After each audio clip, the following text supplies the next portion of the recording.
My uncle's whole family used house-sitting as an excuse to take over my luxury villa in the countryside. They wore my custom-tailored suits, worth tens of thousands, out to work in the fields and cooked ribs using my top-shelf wine.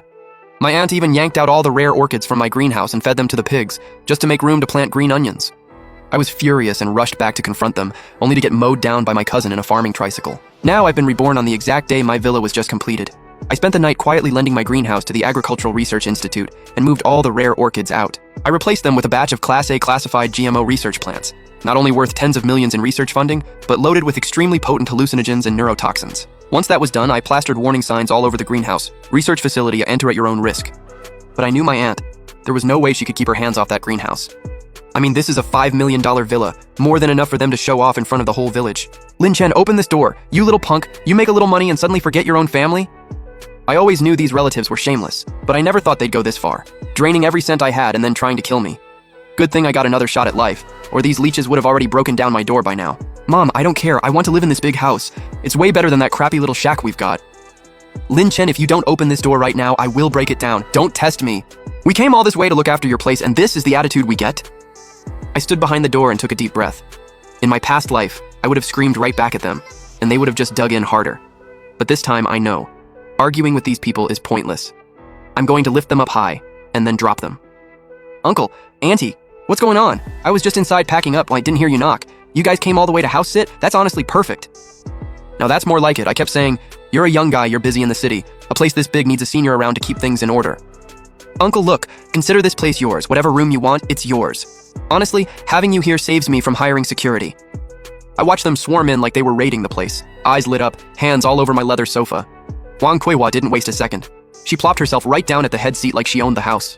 Watching their greedy, smug faces, I smiled. They pulled this same stunt in my past life. Back then, I refused to open the door. Figured they'd give up and go back to their dump. Then I left for the city the next day to handle business. The second I was gone, they punched a hole right through the courtyard wall, crawled in, and waltzed into my villa with all their stuff like they owned the place. When the neighbors asked, my aunt puffed out her chest and told everyone I was such a devoted son that I personally brought them here to enjoy the good life. Since everyone in the village knew we were family, nobody questioned it. And just like that, these squatters claimed my home as their own turf. My uncle's family was greedy and dumb. Once they moved in, the masks came right off. My uncle dug out my custom suits worth tens of thousands and wore them to plow the fields.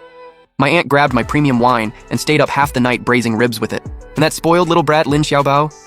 He scooped the prize koi out of my pond, or worth over $1 million, and grilled them like street food. But that wasn't even the worst part. The worst? My aunt decided the rare orchids in my high-tech greenhouse were in the way, ripped them all out and fed them to the pigs, grumbling they were just weeds taking up space, and saying she'd rather plant green onions. When I got the greenhouse alert, I panicked and rushed back to stop them, demanding they pay for the damage, but they denied everything. And my aunt threw herself on the ground screaming that I was a heartless kid trying to scam my own elders. And it only got worse. After my accident, they didn't pay a single cent toward my medical bills. Instead, they bribed the village chief to call it a brake failure. After that, they fully took over my villa, eating my food, drinking my drinks, while they locked my paralyzed body in a cold, damp basement and watched me waste away to skin and bones. But now I'm back, on the day the villa was just finished, before any of this nightmare unfolds. This time I'm playing the long game with these bloodsuckers. You want a house sit? Fine. I'll give you a house-sitting experience you'll never forget. After I got them settled on the living room couch, I told them I had urgent business in the city, needed to leave first thing tomorrow, and would be up all night packing. Then I called my old professor at the Ag University and had every orchid I'd carefully grown packed up and moved to the campus greenhouse overnight. These rare specimens were worth several million combined. No way was I letting my aunt rip them out and feed them to the pigs again. With the greenhouse cleared out, I took the opportunity to offer it, rent-free, to the Agricultural Research Institute as an experimental base.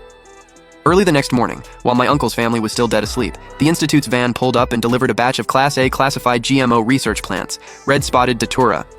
Lin Chen, these plants are in the greenhouse. Don't let anyone near them. This is tens of millions in research, and more critically, the stems contain extremely potent neuroactive compounds. Understood, Professor. Don't worry, I'm heading back to the city. The gate stays locked. Nobody's getting in there. On top of that, I switched in the highest-grade electronic lock to seal the greenhouse tight, and to stop that little troublemaker Lin Xiaobao from wrecking anything, I quietly packed up all the custom suits and antiques from the master bedroom and study, but I couldn't leave the place too empty. So I left a few bottles of expired wine in the cabinet and crammed the fridge with spoiled premium ribs. They love a freebie. Go ahead, help yourselves. Before I left, I called a trusted buddy to install 8 hidden 4K cameras throughout the villa with live audio. I needed full visibility on everything going down in that house, and airtight evidence to hand over to the police. Once everything was set, I strolled out to the backyard and slapped 6 bright red official warning seals on the greenhouse glass door. Research facility, toxic contents inside, unauthorized entry subject to criminal prosecution. Uncle, Auntie, I brought you guys some stuff. I'm seriously grateful you're here watching the place. But that greenhouse out back? Rented it to a research institute. There's toxic plants inside. Let's keep it square between family. Sign here. If anything gets lost or damaged in there, you're liable for it. It's just for the record. My uncle could barely read. One look at a fridge full of meat and a luxury villa, and he was terrified I'd change my mind and kick them out. So he pressed his fingerprint without reading a single word. Just like that. If anything happened to them legally, it had nothing to do with me. I'd already posted the warnings and gotten the liability waiver signed. But I knew Wang Kuihua, with that selfish, entitled attitude of hers, there was no way she'd hold back. She was dying to run this house, dying to treat every single thing in this million-dollar villa as her own. I used the urgent city business excuse, jumped in my car, and headed out. The second I got to my office, I pulled up every single camera feed on my phone, especially the ones locked on that high-tech greenhouse. For the first 2 or 3 days, while they were pigging out inside my villa, they actually left the greenhouse completely alone. Dead quiet. I started thinking, could it be that getting them to sign the waiver early this time actually made Aunt Wang chill out? If so, all that effort bringing in those research plants was for nothing? But then I caught myself. If they were really going to behave this time around and leave my stuff alone, maybe I didn't need to go scorched earth. I could write off the ribs and wine as the cost of seeing their true colors. As long as they didn't push me, I wasn't going to send them to jail. But then after lunch, I opened the camera feed one more time, and what I saw made my adrenaline go through the roof.